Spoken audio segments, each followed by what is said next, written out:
မင်္ဂလာပါဒီနေ့ဖတ်ပြပေးသွားမယ့်ဝိထုတော်လေးရတော့ထင်တိုင်းအောင်ရဲ့မမအထွီးဆိုတဲ့ဝိထုတော်လေးဖြစ်ပါတယ်နားတော်တာဆင်ပေးကြပါဦးခင်ဗျာနှစ်စဉ်နှစ်တိုင်းမိုးရာသီရောက်လျင်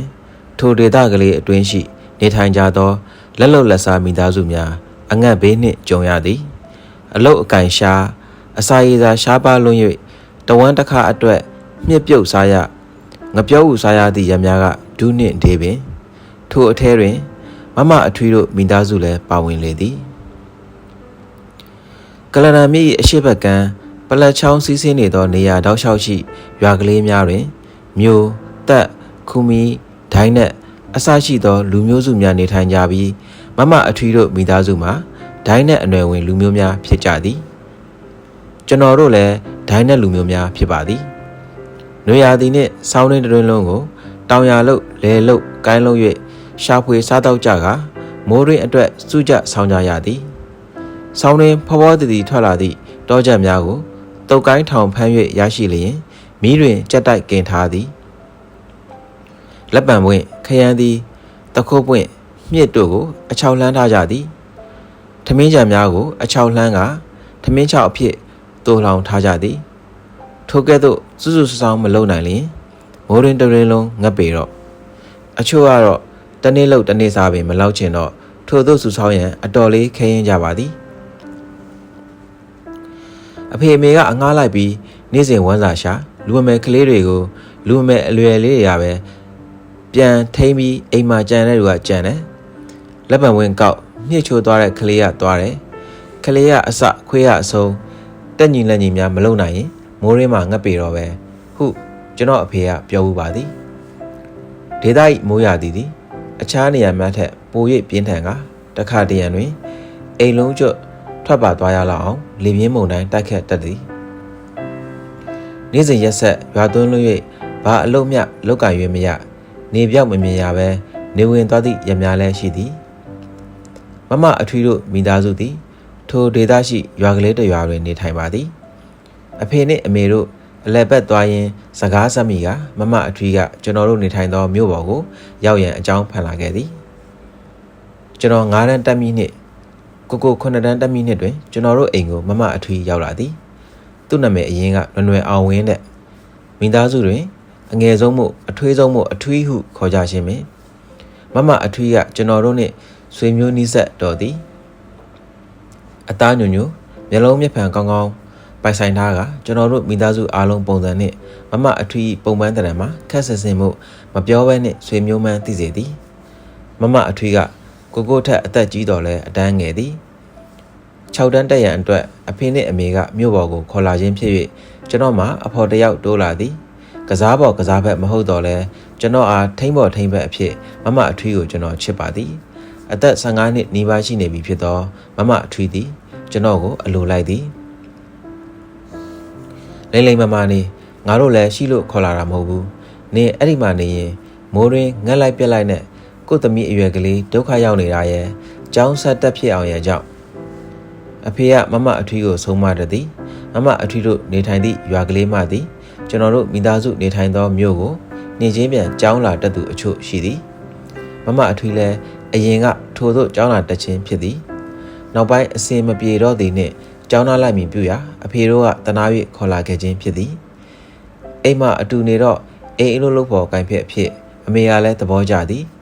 အဖေနှင့်အမေတို့ကုန်ကူးလျင်ကိုနှင့်ကျွန်တော်နှစ်ယောက်တည်းအိမ်တွင်ကြံရက်ခဲ့ရသည်ကိုအဖေကစိတ်မချ၍မမအထွေးရောက်လာလျင်စိတ်ချလက်ချပတ်စံချနိုင်သည်အကြံစီမျိုးလည်းရှိမည်ထင်ပါသည်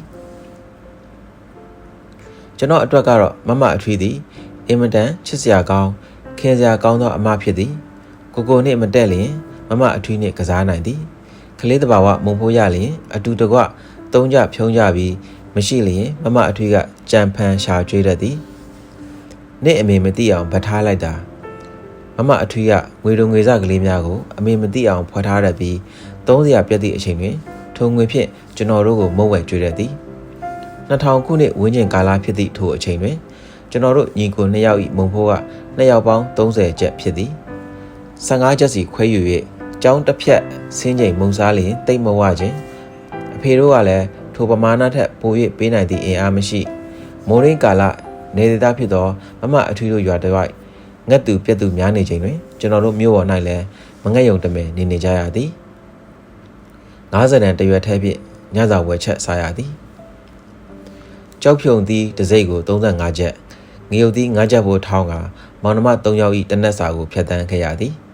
အဖေနှင့်အမေတို့ကတော့ကုံသွားကူးလျင်တပတ်2ပတ်ကြာတတ်သည်ထိုကာလများတွင်ဈေးဖို့တနက်စာကို90ချက်နှုံဖြင့်အတိအကျတွက်ချက်ပေးပြီးတရက်တလေမုံမိုးအတွက်တောင်စရဲမပါတော့3ယောက်သားခေါင်းချင်းဆိုင်ကစားဖို့တောက်ဖို့အတွက်ပူပန်ရသည်ကိုနှင့်မမအထွေကတော့ဥဆောင်သူဖြစ်ပြီးကျွန်တော်ကတော့သူတို့စီစဉ်သမျှကိုလိုက်ပါရသူဖြစ်လေသည်တခါသားမိုးရင်းကတော့မြို့ပေါ်တွင်နေထိုင်သည့်ကျွန်တော်တို့လည်းအငတ်ဘေးကိုစိုက်လူမတက်အခြေအနေသို့ကြုံရသည်အဖေနှင့်အမေတို့ကုန်းသားကူးသည်မှာနှစ်ပြတ်မျှကြာသွားသည်စားတောက်စရိတ်ကိုတပတ်တာမျှပေးခဲ့၍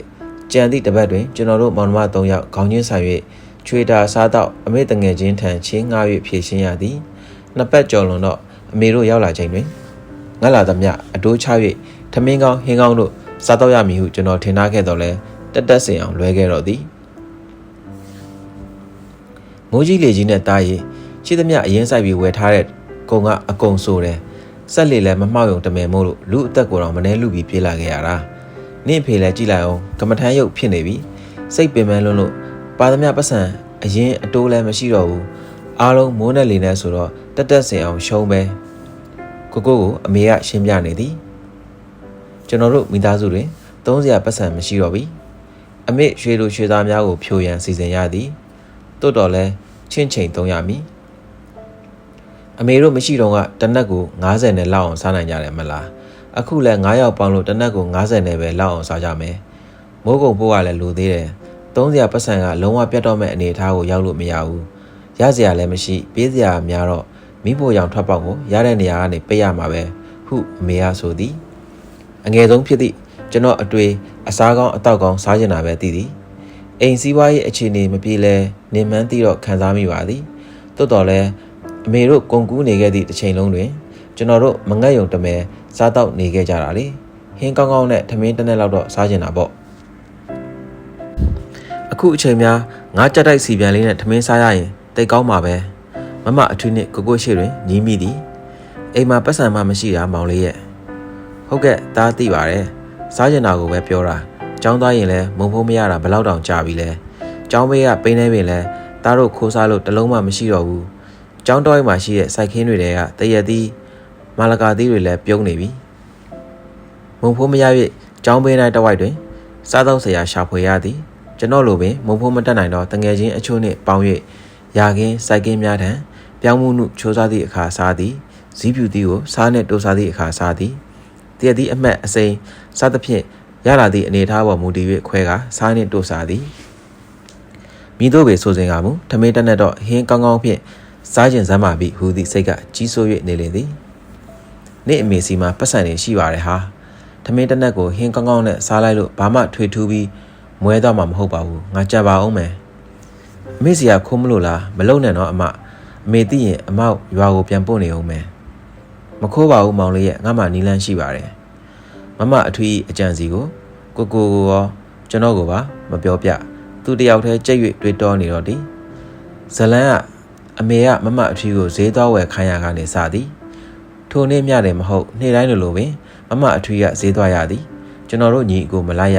လိုက်လျင်ဟိုဟာစားခြင်းဒီဟာစားခြင်းဖြင့်စိတ်အခြေအနေအဆင်ပြေမီမဟုတ်မှန်းသိ၍အမေကမလိုက်ခိုင်းခြင်းပင်ပတ်စံ90ကျပ်ဖြင့်ဟင်းတနက်ရအောင်ကြံဆောင်ရသည်မှာမမအထွေးတာဝန်ဖြစ်သည်ထိုနေ့ကမမအထွေးဈေးသွားသည်ပုံမှန်နေများလိုပါပဲမမအထွေးဈေးမှပြန်သည့်အချိန်တွင်အမေကိုမိဖို့ကြောင့်မဝင်ခိုင်းအမေကအထက်လေးတစ်ထည်နှစ်ထည်ရလာသည်နှင့်စက်ကိုအသက်တန်ချုပ်နေလေသည်မမအထွေးကမိဖို့ကြောင့်ကိစ္စကိုစီမံခန့်ခွဲချက်ပြုတ်သည်နေ့လည်သာထမင်းဝိုင်းလူစုံသည့်အခါတွင်တော့ကျွန်တော်တို့တွေအံ့အားသင့်ခဲ့ရသည်ကျွန်တော်ကြိုက်သည့်ငါးကြက်တိုက်ဟင်းနှင့်အာလူးချက်ကစားခြင်းစပွဲဖြစ်အောင်အစင်သင့်ခင်းကျင်း၍ရှိနေလေပြီငါပေးလိုက်တဲ့ပတ်စံ90နဲ့ဒီဟင်းကဘယ်လိုရတာလဲအထွေနင်ဟုတ်ကောဟုတ်ရလားအမေကအရင်ဆုံးမေးသည်အဖေရောကျွန်တော်တို့ညီကိုပါထို့အဖြစ်ကိုသိကျင်ပါသည်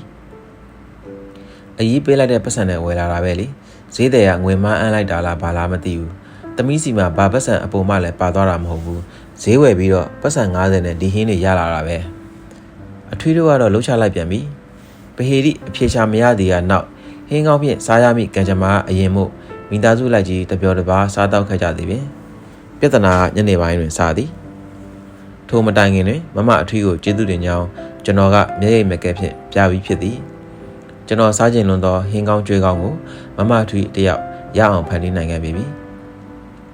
တာထွန်းအေးရဲ့ညီမနေတဲ့အိမ်မလားအတော်ကြီးနှစ်ယောက်အိမ်ကိုရောက်ချလာသည်အမေနှင့်အရင်တွေ့သည်တာထွန်းအေးညီမဟူသည်မှာမမအထွေးကိုဆိုလိုခြင်းဖြစ်သည်ထိုနယ်တစ်ဝိုက်ကမြို့ပေါ်ရောတောင်ပေါ်ရောကျဲရွာအကုန်လုံးမှာရောလူဦးရေကမမတ်မိလောက်များမနေသည်မို့တယောက်နဲ့တယောက်စကားမပြောဖြစ်လျင်အောင်မျက်မှန်တက်မိကြသည်ဘသူကဗမာနေသည်ကိုတက်အပ်သိကြသည်မို့လိုက်လာသည်မှာအထွေအထူးစုံစမ်းစရာမလိုတော့ပါအမေကခေါင်းငိတ်ပြရုံရှိသည်မမအထွေးကလည်းအမေနာရောက်ချလာသည်အဖေကနားဆွင့်နေပြီးကျွန်တော်တို့ညီကိုကတော့မျက်လုံးအဝိုင်းသားနဲ့စောင့်ကြည့်၍နေလေသည်မနက်ကငါးချက်တိုက်ဝယ်ပြီးဈေးဖို့ပေးမသွားလို့ဟုတ်တယ်မမအထွေးအကယ်ဒမီရှော့ကအံအားသင့်စရာကောင်းလွန်းလာပါသည်